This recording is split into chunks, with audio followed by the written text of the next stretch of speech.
الحمد لله وكفى وسلام على عباده الذين اصطفى خصوصا على أفضلهم وخاتم النبيين محمد الأمين وعلى آله وصحبه أجمعين.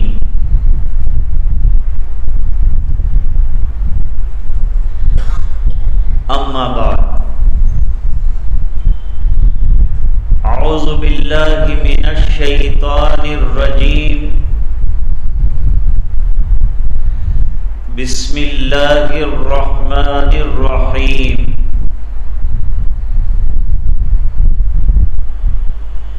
لقد كان لكم في رسول الله أسوة حسنة لمن كان يرجو الله واليوم الآخر وذكر الله كثيرا. صدق الله العظيم. اللهم صل على سيدنا محمد وعلى آل سيدنا محمد وبارك وسلم.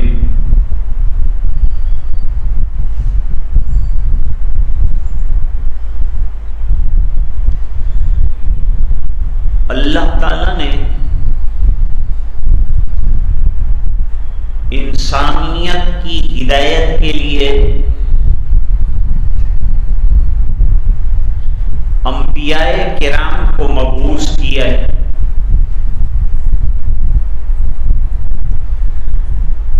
انبیاء کرام زندگی کے ہر شعبے میں اصلاح کرتے ہیں، اصلاح کی کوشش کرتے ہیں، اور زندگی کے بہت سے شعبے ہیں، عبادات ہے، اخلاقیات ہے، معاملات ہے، معاشرت ہے، اور اسی میں سے ایک خاندانی زندگی بھی ہے. ازدواجی زندگی یہ بھی ایک اہم مرحلہ ہے.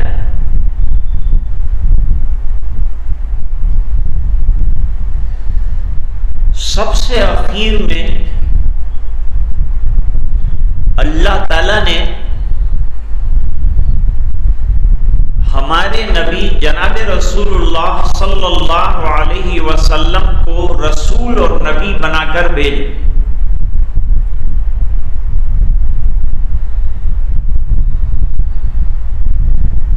آپ سے پہلے کچھ اندھیرا تھا، ظلمتیں تھیں، تو مختلف موقعوں پر مختلف انبیاء کرام جیسے کہ چاند اور ستارے ہوتے ہیں آتے رہے. لیکن سب سے اخیر میں جب گھٹا ٹوپ ظلمتیں اور تاریکیاں اور جہالت کی انتہا ہو گئی تو حق تعالی شانہ نے ایک چمکتا ہوا آفتاب بھیجا. وہ آپ صلی اللہ علیہ وسلم کی ذات اقدس ہے، اور آپ صلی اللہ علیہ وسلم کو ایسا آفتاب بنایا کہ اب اس کے بعد کوئی چاند ستارے کی ضرورت نہیں.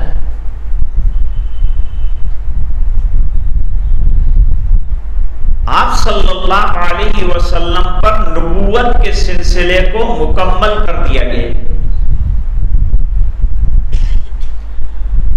اور تعلیمات جو آپ صلی اللہ علیہ وسلم نے دی وہ بھی انتہائی درجے کی مکمل تعلیمات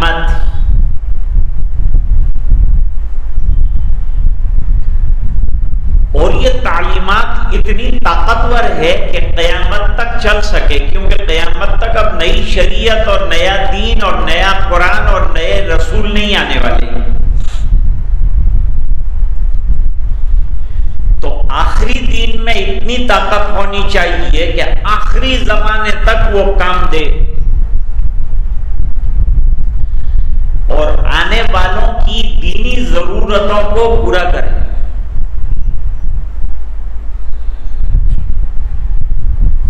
اس میں سے ایک خاندانی زندگی ہے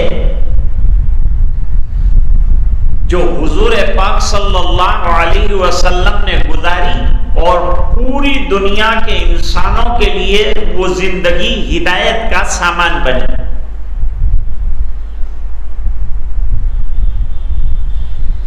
اس کے اندر بھی جو تعلیمات گئے قیامت تک کے لیے تعلیمات،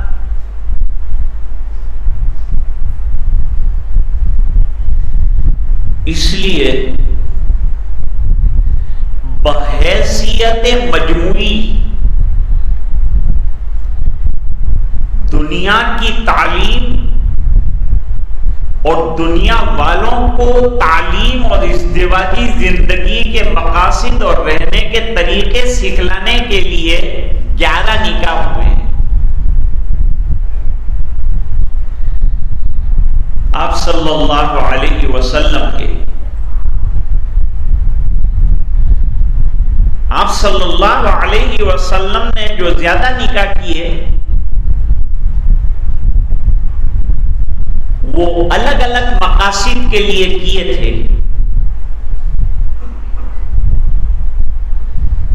وہ 4 مقاصد کو یاد رکھیے: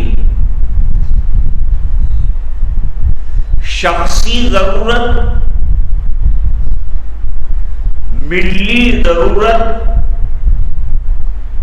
ملکی ضرورت اور سیاسی ضرورت۔ یہ 4 ضرورتوں کو مد نظر رکھ کر موقع بموقع آپ صلی اللہ علیہ وسلم نے نکاح کیے، جس پر آج دشمنان دین اعتراض کر رہے ہیں۔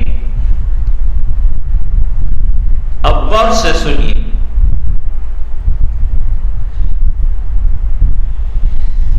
ایک سے زیادہ بیویاں رکھنے کا جو رواج ہے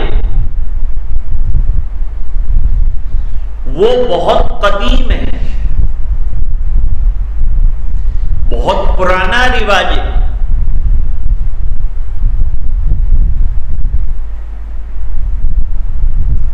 اور پہلے کافی تعداد میں لوگ شادیاں کرتے تھے اور بیویاں لاتے تھے۔ کبھی کبھی نکاح کے اندر، شادیوں کے اندر ایک آدمی کے پاس 20 عورتیں بھی جمع ہوئی ہیں، اور اس کو کوئی مذہب والا برا نہیں سمجھتا تھا پہلے، بلکہ ایک عام سا رواج اور ایک عام سی عادت بن گئی تھی۔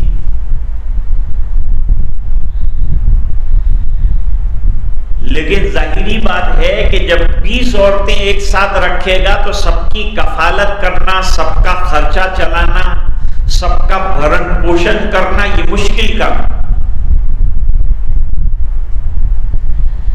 تو شادی کرنے والا بعض اچھی جن کو چاہتا تھا ایسی بیویوں کو تو دیتا تھا، لیتا تھا، سلوک کرتا، اور باقی جو بیویوں سے زیادہ تعلق نہ ہوتا تھا ان کو نظر انداز کر دیتا تھا، خرچہ بھی نہیں دیتا تھا، سکنا بھی نہیں دیتا تھا،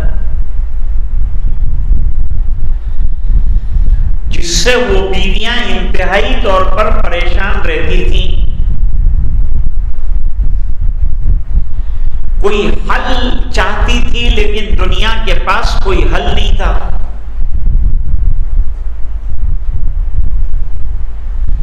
یاد رکھیے، بنی اسرائیل کے متمم آخری نبی حضرت عیسیٰ علیہ السلام،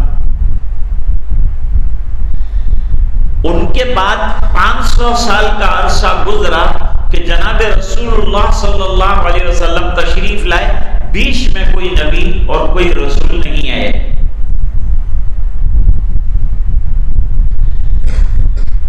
جب آپ آئے تو مکے میں کثرت سے شادیوں کا رواج تھا، اطراف میں اور پورے عالم میں کثرت سے بیویوں کا رواج تھا۔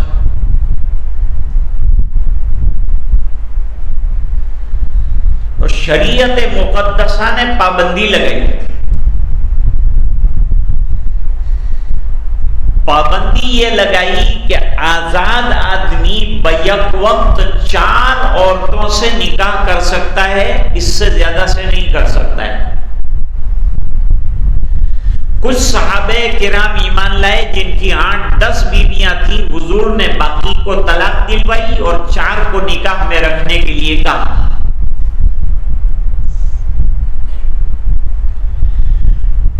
تو شریعت نے تو آ کے حد بندی کی،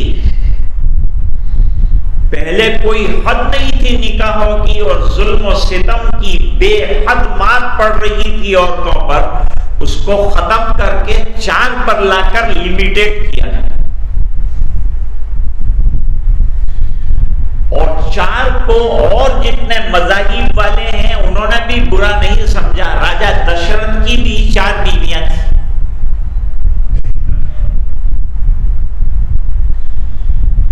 پھر قاعدہ بتایا کہ 4 بیویوں سے نکاح اس وقت کر سکتے ہیں جب کسی مرد کے اندر مالی طاقت بھی ہو، جسمانی طاقت بھی ہو، اور 4 کے ساتھ انصاف کرنے کا ملکہ بھی ہو۔ 4 بیویوں کے ساتھ انصاف سے کام لیا جائے، ہر ایک کو اس کا حق دیا جائے، جسے چاہتا ہے اسے رکھ کر باقی 3 بیویوں کو خرچہ نہ دینا، نظر انداز کر دینا، یہ ظلم ہے۔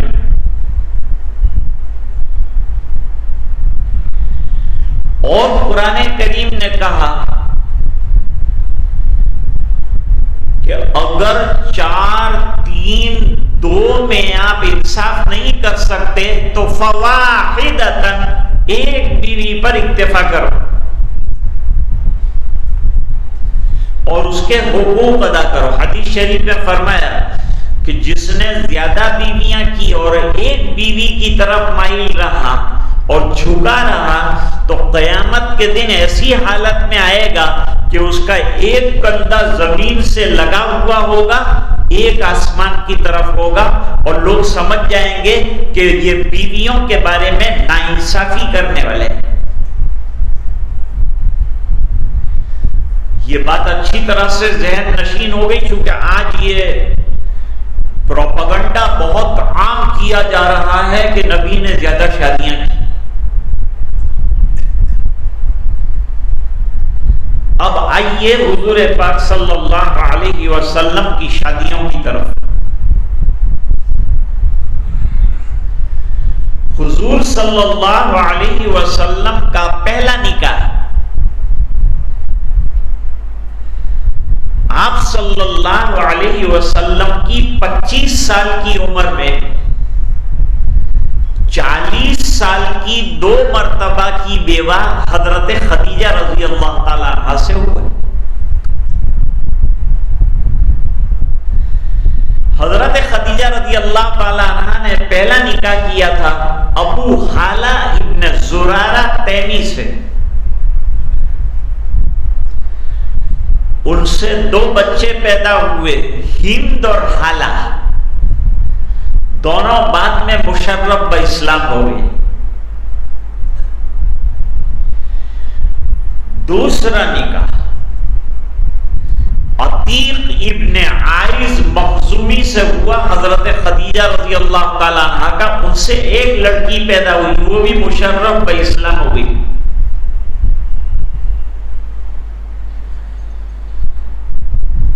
یہ دونوں کے انتقال کے بعد آپ صلی اللہ علیہ وسلم کے زبردست اخلاق، آپ کی امانت، آپ کی صداقت، آپ کی تجارت، آپ کی بزرگی، یہ تمام چیزوں کو دیکھ کر حضرت خدیجہ رضی اللہ تعالیٰ عنہ نے نکاح کا پیغام دیا، جبکہ حضرت خدیجہ رضی اللہ تعالیٰ عنہ کی عمر 40 سال کی.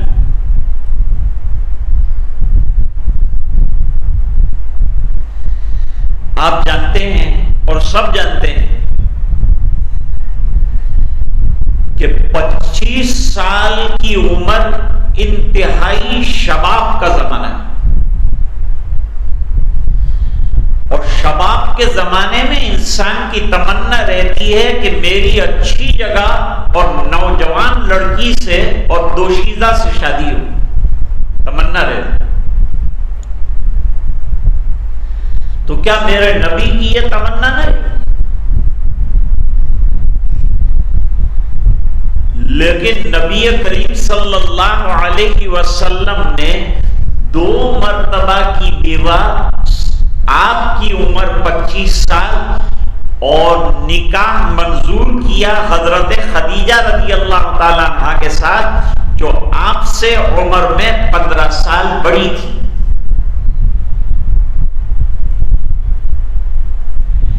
اور زیادہ تر اولاد جو ہوئی حضرت خدیجہ رضی اللہ تعالیٰ عنہ سے ہوئی آپ صلی اللہ علیہ وسلم.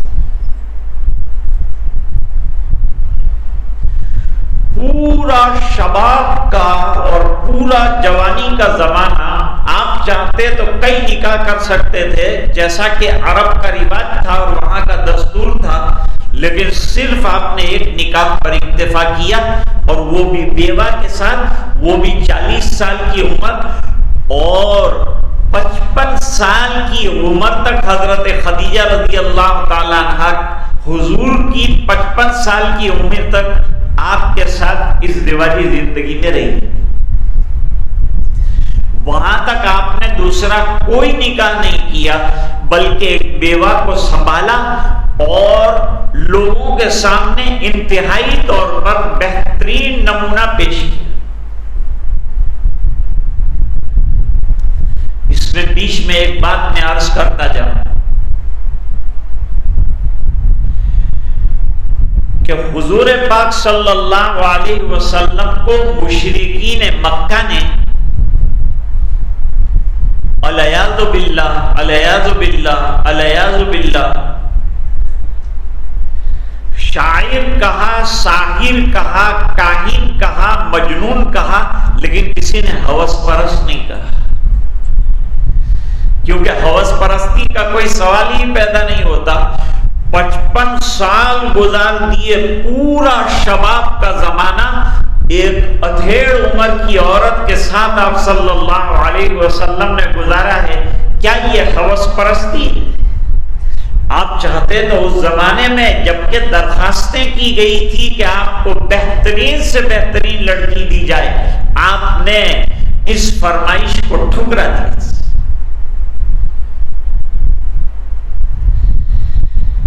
55 سال کی عمر کے بعد جب حضرت خدیجہ رضی اللہ تعالیٰ انتقال کر گئی تو حضرت سودا جو حضور کی ہم عمر تھی ان کے ساتھ نکاح کیا.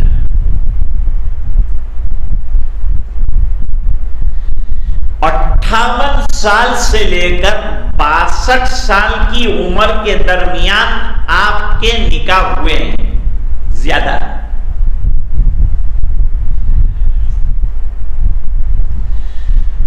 آپ صلی اللہ علیہ وسلم کی بحیثیت مجموعی جو 11 بیویاں تھیں، ان تمام میں ماں عائشہ کو چھوڑ کر باقی جتنی خواتین اور ازواج مطہرات تھیں وہ یا تو مطلقہ تھی یا بیوہ تھی، اور کنواری خالی حضرت عائشہ رضی اللہ تعالیٰ عنہ رہی.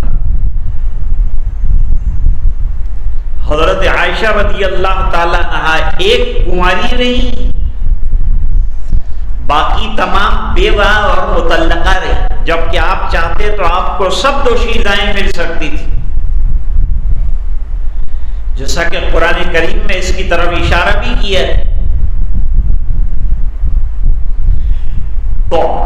انسانوں کو ایک ساتھ چار انصاف اگر نہیں کر سکتے تو ایک پر اکتفا کرنے کے لیے کہا، اور سرکار کو زیادہ ازدواجی زندگی کے لیے بیویاں رکھنے کی اجازت دی، چونکہ چار ضرورتیں مد نظر تھیں۔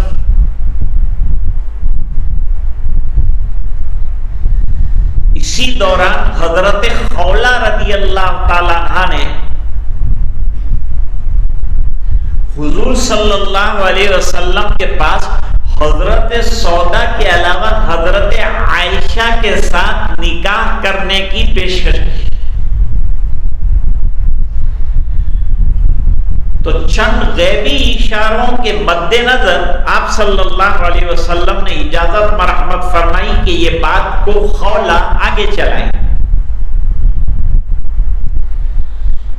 خولہ نے حضرت ابوبکر رضی اللہ تعالیٰ عنہ کے سامنے بات رکھی کہ نبی آپ کی بیٹی سے شادی کرنا چاہتے ہیں۔ اس وقت حضرت عائشہ کی عمر 6 سال کی تھی۔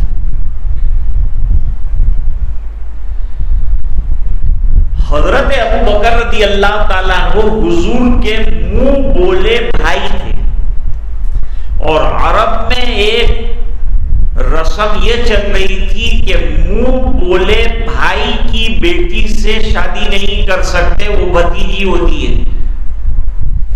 اس رسم کو توڑنا ہے، یہ رسم توڑنا بھی ضروری تھا۔ حضور نے فرمایا وہ سگے بھائی نہیں ہے، منہ بولے بھائی ہیں۔ سگے بھائی کا حکم الگ، منہ بولے بھائی کا حکم الگ۔ عرب کی یہ رسم بد کو توڑنے کے لیے حضور نے حضرت عائشہ کو نکاح کا پیغام دیا۔ حضرت ابوبکر بصد دل اس کے لیے تیار تھے، لیکن یہ چیز رکاوٹ بن رہی تھی۔ آپ نے شرعی اعتبار سے اس رکاوٹ کے دور ہونے کے مسئلے کو بیان کیا، اور حضرت ابوبکر نے پیغام منظور کر لیا۔ یہ پیغام منظور ہو جانے کے بعد رخصتی مدینہ منورہ میں 9 سال کی عمر میں ہوئی۔ رامائن میں لکھا ہے کہ رام کی شادی سیتا کے ساتھ ہوئی 7 سال کی عمر میں، 7 سال کی عمر تھی۔ انجیل میں اور بائبل میں لکھا ہے کہ لڑکیوں کی شادی بالغ ہونے سے پہلے مردوں کے ساتھ کر دینی چاہیے۔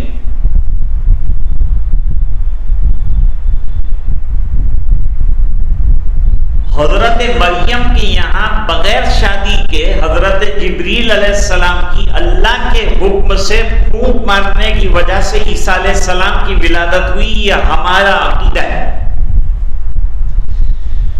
لیکن ان کی کتاب میں لکھا ہے کہ جوسیف نامی ایک آدمی سے مریم کا نکاح ہوا۔ مریم کی عمر اس وقت 11 سال کی تھی۔ دوسری آسمانی کتابوں میں لکھا ہے کہ لڑکیوں کی شادی کی عمر 10، 9، 7 ہو سکتی ہے۔ یہ سب کتابوں میں لکھا ہے، سب مذاہب میں لکھا ہے، اور اس کے اوپر عمل رہا ہے۔ چنانچہ انگلینڈ کے سب سے بڑے چرچ میں جو کتاب رکھی ہوئی ہے اس کے اندر جلدی کم عمر لڑکیوں سے شادی مرد کریں اس کا حکم دیا گیا ہے۔ اس کتاب میں لکھا ہے کہ جوسیف کی عمر 91 ایئر تھی اور حضرت مریم کی عمر 11 سال تھی۔ یہ تھوڑی تفصیل میں دوسری جگہ سے آپ کے سامنے رکھ رہا ہوں۔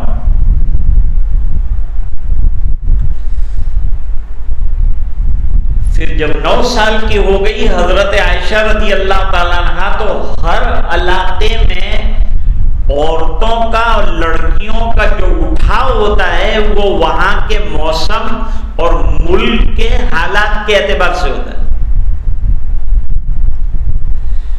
اور عرب میں غذا 2 چیزیں، ایک اونٹ کا دودھ اور اونٹ کا گوشت اور کھجور کی کثرت، یہ سب میں وائٹامن اور گرو کرنے کی صلاحیت بہت زیادہ ہے۔ اس بنا پر کم عمر میں بھی لڑکی کا اٹھاؤ شادی کے قابل ہو جاتا ہے۔ تب حضرت عائشہ رضی اللہ تعالیٰ عنہا کو رخصت کروا کر مدینہ منورہ میں حضور پاک صلی اللہ علیہ وسلم نے بلایا، تو وہ رسم بد بھی ختم ہو گئی۔ 9 سال کی عمر میں حضرت عائشہ آئیں، یہ صحیح روایت ہے امام بخاری، رخصت ہو کر، اور 9 سالوں تک آپ صلی اللہ علیہ وسلم کے نکاح میں اور ازدواج میں رہی، 18 سال ہو گئے۔ 18 سال کے بعد حضور پاک صلی اللہ علیہ وسلم دنیا سے تشریف لے گئے، اور تعلیم دین اور تعلیم نسوانیت اور عورتوں کو اور مردوں کو احکام سکھانے کے سلسلے کی محنت حضرت عائشہ نے شروع کی۔ 9 سال میں حضرت عائشہ رضی اللہ تعالی عنہا نے اپنی ذکاوت اور ذہانت اور ہوشیاری سے حضور پاک صلی اللہ علیہ وسلم کے پاس ہر طرح کے مسائل سیکھے، اس میں لڑکیوں اور عورتوں کے سلسلے کے اور ازدواجی زندگی کے سلسلے کے مسائل بھی خوب سیکھے اور احادیث بھی خوب یاد کی۔ حضرت عائشہ رضی اللہ تعالی عنہا کو حضور صلی اللہ علیہ وسلم کی دنیا سے تشریف لے جانے کے وقت صرف 18 سال کی عمر تھی۔ اس کے بعد 67 سالوں تک حضرت عائشہ رضی اللہ تعالی عنہا کو حضور کی تعلیمات کے عام کرنے کا موقع ملا، جس سے بہت بڑے عالم نے علمی فائدہ اٹھایا۔ یہ بھی ایک حکمت تھی جلدی شادی کرنے کی کہ اس کے بعد عائشہ لمبا ٹائم زندہ رہے گی اور لمبا ٹائم تک حضور کے ارشادات اور آپ کے فرامین دنیا کو پہنچائیں گے۔ اب روایتوں میں آتا ہے کہ حضرت عائشہ رضی اللہ تعالی عنہا ان 7 محدثین و محدثات کے اندر شامل ہے جن سے 1000 سے زیادہ روایتیں مروی ہیں۔ حضرت عائشہ رضی اللہ تعالی عنہا سے 2210 حدیثیں مروی ہیں، اور آپ کے پاس پردے سے صحابہ کرام 350 کے قریب پڑھ چکے، اور 350 لوگوں نے حضرت عائشہ رضی اللہ تعالی عنہا سے روایتیں بیان کی۔ حضرت عائشہ رضی اللہ تعالی عنہا کے باقاعدہ شاگرد 200 تھے۔ 200 صحابہ کرام نے باقاعدہ علم حاصل کیا ہے حضرت عائشہ رضی اللہ تعالی عنہا سے۔ تو حضرت عائشہ سے نکاح کا ایک تو وہ رسم بد کو توڑنا منظور تھا، اس لیے کیا۔ دوسرا ان کے ذریعے سے تعلیم نسواں کو عام کرنا مقصود ہے۔ نمبر 3 ارشادات رسول کی تعلیمات کے لیے ایک لمبا عرصہ حضرت عائشہ رضی اللہ تعالی عنہا کو زندگی ملنے کی وجہ سے اللہ تعالی کی طرف سے ملا۔ ام سلمہ رضی اللہ تعالی عنہا سے نکاح کیا حضور پاک صلی اللہ علیہ وسلم نے، اور ان سے 350 حدیثیں مروی، جس میں ہر طرح کی حدیثیں۔ حضرت عائشہ رضی اللہ تعالی عنہا کے پاس جو صحابہ کرام علم حاصل کرتے تھے وہ کبار صحابہ کرام تھے۔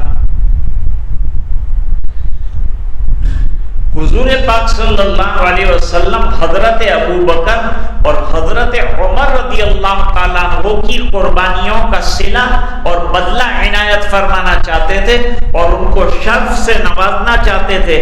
اس بنا پر 2 کی بیٹیاں اپنے نکاح میں لا کر ان کے شرف کو بڑھایا, ان کی عزت کو بڑھایا.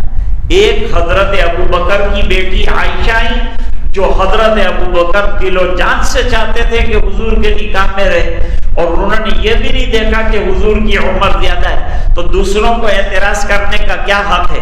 اور حضرت عائشہ کے نکاح کے بعد ایک عرصہ دراز کفار کے سامنے گزرا, لیکن کسی کافر نے حضرت عائشہ کے نکاح پر کسی قسم کا کوئی اعتراض نہیں کیا. اب یہ اندھوں کو سمجھ میں آیا ہے کہ حضور ہوس پرست ہے. ظاہری بات ہے کہ ان کے علم کی کمی ہے اور انہوں نے تعصب کی اور دشمنی کی عینک لگا رکھی ہے, اس بنا پر ان کو ایسی بات سمجھ میں آتی ہے.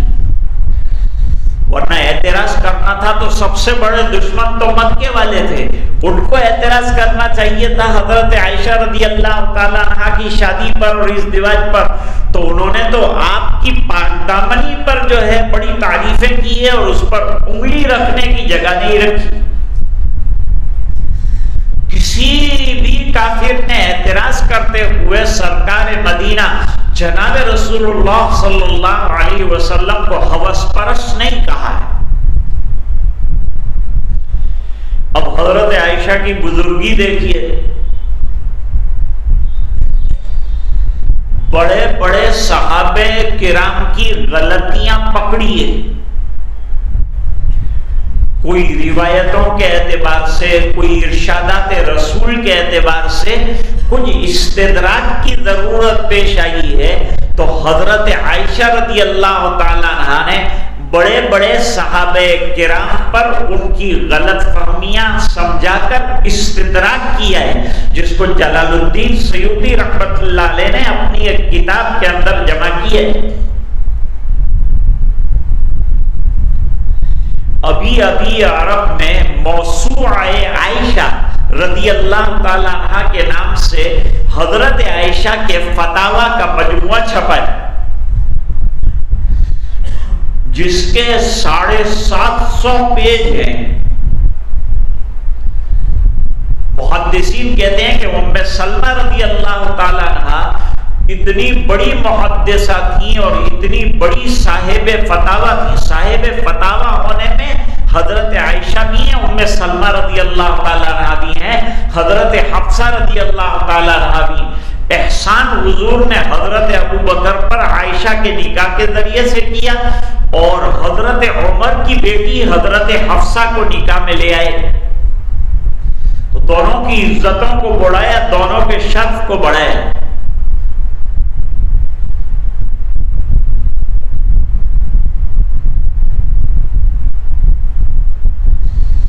حضور صلی اللہ علیہ وسلم کے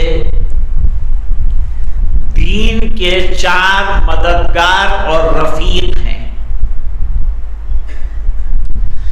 2 کی بیٹیاں حضور لائے ہیں اور 2 کو اپنی بیٹیاں دی. حضرت ابو بکر اور حضرت عمر کی تو بیٹیاں لائے, ان کو شرف دیا. نکاح کرنا شرف ہے, خاندان کو شرف ملتا ہے, دامادی رشتہ ہوا. اور حضرت عثمان رضی اللہ تعالیٰ عنہ کے نکاح میں اپنی 2 بیٹیاں دی اور حضرت علی کرم اللہ وجہہ کو اپنی چہیتی بیٹی حضرت فاطمہ دی. تو ان کو شرف سے نوازا, عزت سے نوازا, اور انہوں نے جو دین کی خدمت کی ہے اس کا صلہ دیا. اب 1-2 باتیں اور عرض کرنی, کیونکہ منور بھائی 25 سے کم پہ مانتے ہیں تو اتنا تو کرنا ہی پڑے گا. میں سمجھتا ہوں آج میں نے جو آپ کے سامنے باتیں عرض کی ہیں, اس سے جو دشمنان دین حضرت عائشہ کے نکاح پر اعتراض کرتے ہیں وہ مندفع ہو گیا ہوگا.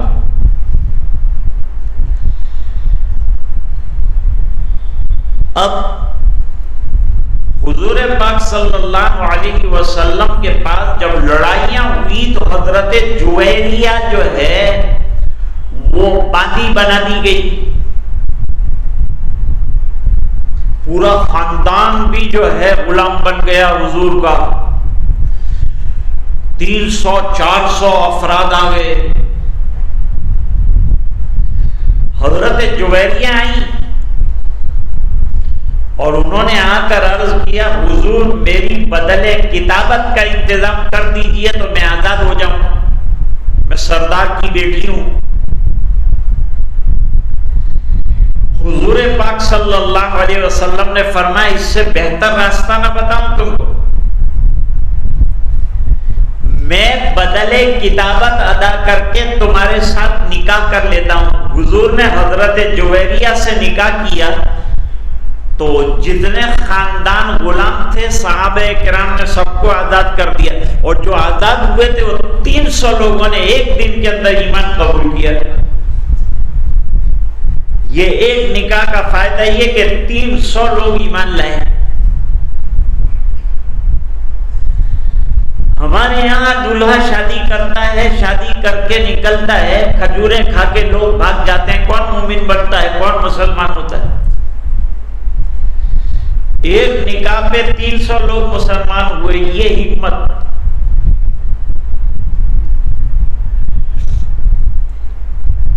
حضرت صفیہ سے نکاح کیا حضور پاک صلی اللہ علیہ وسلم نے، وہ دہیہ قلبی کے حصے میں چلی گئی تھی، لیکن لوگوں نے سمجھایا کہ حضور قاعدہ یہ ہے عرب میں کہ سردار کی بیٹی کو اگر باندی بنایا جائے تو سردار ہی اس سے نکاح کرے، یہ رول ہے، تو سیاسی اعتبار سے آپ کو نکاح کرنا پڑے۔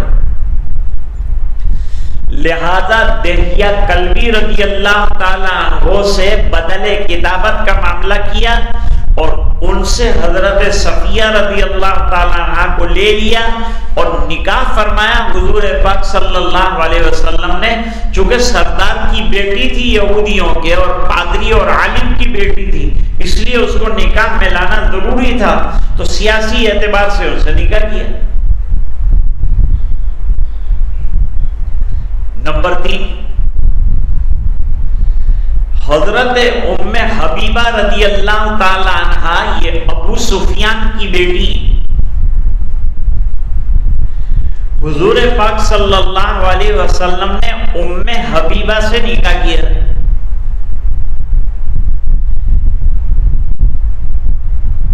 بدر کے علاوہ